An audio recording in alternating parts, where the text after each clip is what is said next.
大件事，大件事，真係不得了！廣東隊131比78 58分大勝浙江廣廈，你話離唔離譜啊？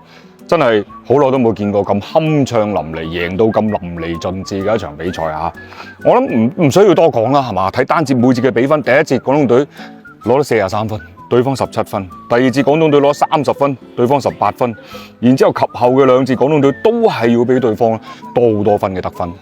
成場比賽所有上場嘅球員都得分不特止，仲有所有人嘅正負值全部都係正10以上嘅。最低嗰個係邊個？等我睇下先啊！最低嗰個係任駿飛12，都係正12。咁樣嘅表現係咪大件事？啊！喺呢個常規賽倒數第2個主場嘅時候，廣東隊面對住卡位戰嘅就係個第一個競爭對手廣廈，可以有一場咁嘅比賽，可以令我哋睇到唔單止係主力球員打得好，年輕球員都打得好好嘅一場咁嘅比賽，真係所有嘅球迷都會開心。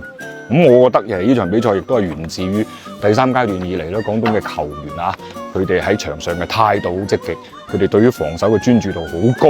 所有呢啲嘢都係水到渠成嘅一個結果。當然啦，正如阿杜指導話齋啦，常規賽未完，而且更大嘅考驗咧，仲係喺季後賽。